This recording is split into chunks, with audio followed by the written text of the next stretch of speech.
anniversary now, but I'm walking. I ain't in a wheelchair no more. Oh, nice. Yeah. So I'm not driving yet though. Yeah. Hey, progress is progress. Yeah. Long road back. At least I'm live. Yeah. There you go. Yeah. That's the way you got to look at it. Yeah. Hope you get better, Brian. Thank you.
Then right now. Yeah. Well, he told me he told me he resigned. Watch movies and just had a relaxing day.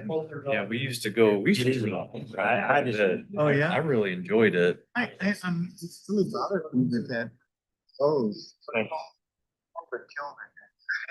think it was I know. more, so my uncle, my aunt's husband.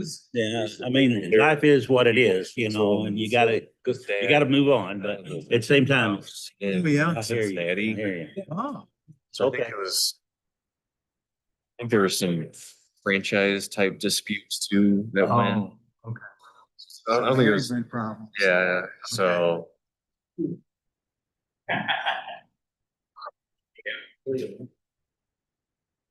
The October 28th, 2025 meeting of the Planning Commission is called to order. Please join me for the Pledge of Allegiance. I pledge allegiance to the United States of America, to the republic for which it stands, one nation, under God, indivisible, with liberty and justice for all. Will the Secretary please call roll? Mr. Sutton is excused. Mr. Bess, Here. Mr. MacArthur, Here. Mr. Williams, Here. Mr. Buss, I'm here. Mr. Lurk is not here. Did you hear from him? Didn't hear from him. Okay. Mr. Hogan, Here. Ms. Lurkins is excused. Mr. Keller, Here. Ms. Turner. Here. Mr. Sweeney and Ms. Hall Batali is excused. I show 6 members. That is correct. On the public next is approval of the September 23rd, 2025 minutes. Can I get a motion in a second? So moved. Thank you. Second. Thank you, Mr. Keller.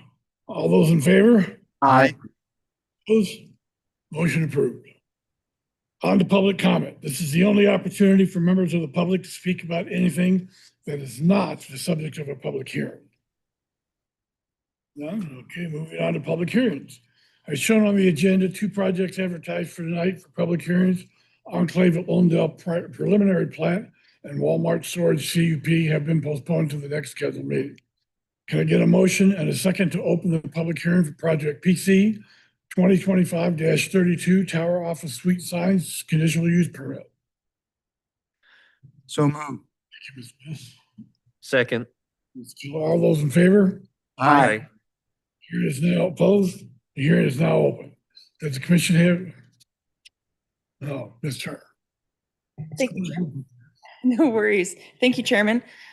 There we go. This is a request to allow for the replacement of a commercial center sign at 1331 Jeffco Boulevard. This is the site of Tower Office Suites, a multi-tenant development about 300 feet south of the intersection of Jeffco and Michigan, between the old Bank of America and the Radiator Shop Machine Shop, across from the State Farm Insurance Office. On the zoning map, this location is within a C3 commercial district with Water Tower Place, Walmart, and various mixed commercial services and retail nearby. On the 2011 future land use map, this area is shown as commercial within the outskirts of a commercial node. Here is the sign as it was prior to the March 14th tornado. Following the storm damage, the sign was entirely destroyed. The only remaining portions of the sign are the sheared off posts in that concrete island.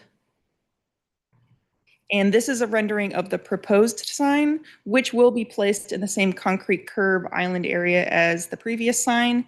The rendering is for representation purposes only, and no parking spaces are proposed to be removed with the replacement signage. To briefly touch on the CUP review criteria, number 1, shown here is the pictometry of the site from 2024, so you can see the location of the previous sign circled in red there, which is intended to be reused for the new sign. Commercial center signs require a conditional use permit in all commercial districts, and the previous sign did not have one, meaning it was a pre-existing legal non-conforming use. That status was lost when the sign was destroyed, so a CUP is required to replace it. It is substantially consistent with the district and the comprehensive plan to provide centralized signage for multi-tenant developments in commercial areas, provided that they meet all other requirements of the ordinance. 2, reviewing agencies had no concern with the proposed CUP. Replacing the sign is expected to have minimal impact on the district. The proposed sign complies with the location and area requirements for multi-tenant signage, as shown here in the orange table. So the old sign was about 125 square feet. They are allowed 180, and they're right there in the middle at about 137. So they're all good. As a part of the reviewing process, staff visited the site and we observed some non-storm related damage to fencing. Additionally, eagle-eyed commissioners may notice large metal posts that are behind the parking stops near that silver car. Those are the destroyed poles from the old sign. Recommended conditions of approval are to repair the fence and remove everything from the destroyed sign, including the posts and old footings. Besides these few small fixes, though, staff does find that criteria to be substantially satisfied.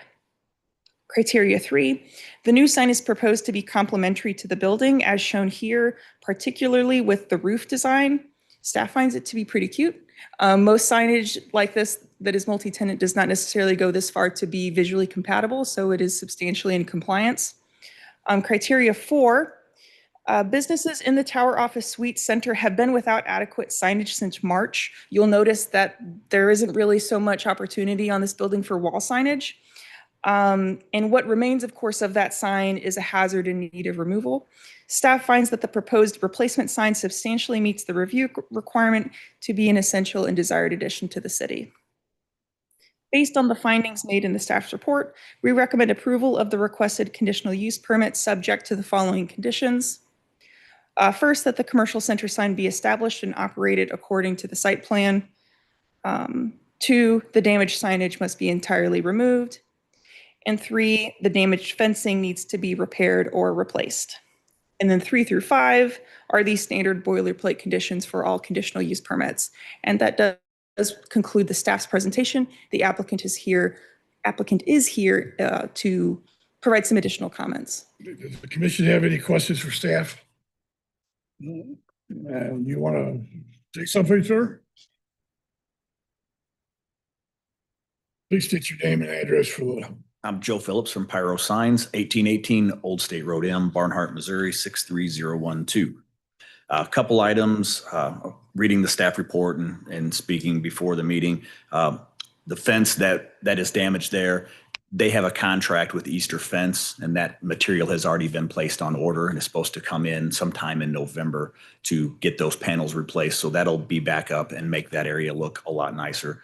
Secondly, Pyros will be removing all of the old signage as far as the old poles and the structure that's still kind of sticking up where the sign blew over and bent it into basically a 90-degree angle. So hope is to cut that down as low as possible, and if we have to, we'll cap it to make it a non-hazard and to where nobody could trip on those old poles that are there. We are proposing to replace that existing sign. What we've shown is 137 square feet.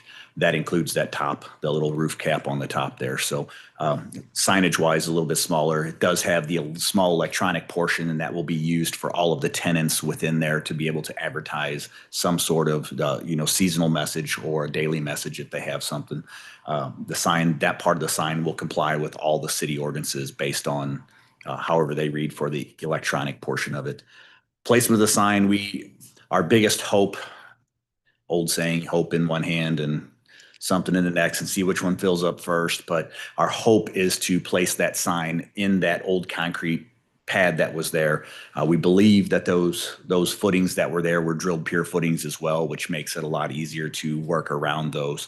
I would have to work on staff if something happens to where that's a block footing. It's almost impossible to remove a big giant block of concrete out of something that size. So if that's the case, we may have to go into a space to the side of it as a last ditch effort if we cannot go within that existing concrete pad. If that's the case, they would have to work with staff as well to make sure that there's impediments from the sign that people couldn't pull in at that point and try to hit it like the other one has a raised curb, to do something around it to make it A, look a little nicer, but B, also be safe for the people who come within the parking lot. So as of right now, that is what we're proposing. I think the sign will be a great addition to the site since the old one is gone. Should look a lot nicer and make the whole plaza bring back up to, the standards of really what Arnold's doing with their plazas right now. Does the commission have any questions for the applicant? I understand this sign is lit from within? Correct. Yeah, it's a standard illuminated cabinet. The only part that, let's say the top part that's in the black on the top, that is electronic portion, but that will be only for on-premise advertising only. It also has the full capabilities of dimming in the evening like they're supposed to, or if it malfunctions, holding one message static. And, it can be programmed to meet whatever the code calls out for those. Do any members of the public have questions or comments on this application? Be advised that this is your only time to speak regarding this request. No. Other business. We have a standing item for the comprehensive plan update that will not be discussed tonight. As there are no other items for discuss in regular session, can I get a motion and a second to close the regular session and move into executive session? As a reminder, neither the applicants nor the public will be able to speak during this portion of the meeting. So moved. Thank you, Mr. Keller. Second. Mr. Williams, thank you. All those in favor? Aye. Those opposed? We are now in executive session. New business. Can I get a motion and a second to favorably recommend PC 2025-32 Tower Office Suite Sign Conditional Use Permit to the City Council as presented by staff So moved with conditions. with the conditions? I'll second. Ms. Buss? Mr. Secretary, please call roll. Mr. Bess, Yes. Mr. MacArthur, Yes. Mr. Williams, Yes. Mr. Buss, yes. Mr. Hogan. Yes. And Mr. Keller. Yes. We have 6 Affirmative votes, the motion passes. Then moving on to the department report, Ms. Turner. Yes. So as a few updates, I did send out the email a week or so ago notifying everyone that our regularly scheduled meeting for November was on Veterans Day. So unfortunately, we are canceling that meeting. So the projects that were postponed from this meeting are being pushed to the December one. So we essentially have November off. So please enjoy the Thanksgiving holiday. We won't see you again until December. And I know we do plan to return to the comp plan full force once essentially staffing levels kind of normalize. And I do apologize for kind of letting that sit on the back burner for so long. This is still something that we want to return to at our earliest convenience. Okay. Next is council liaisons report. Mr. MacArthur. No report tonight, thank you. Okay, announcements. Do any members of the commission have announcements? No, on to adjournment. Can I get a motion in a second? So moved. Thank you, Mr. Buss. Second. Mr. Williams, thank you. All those in favor? Aye. Opposed? We are adjourned.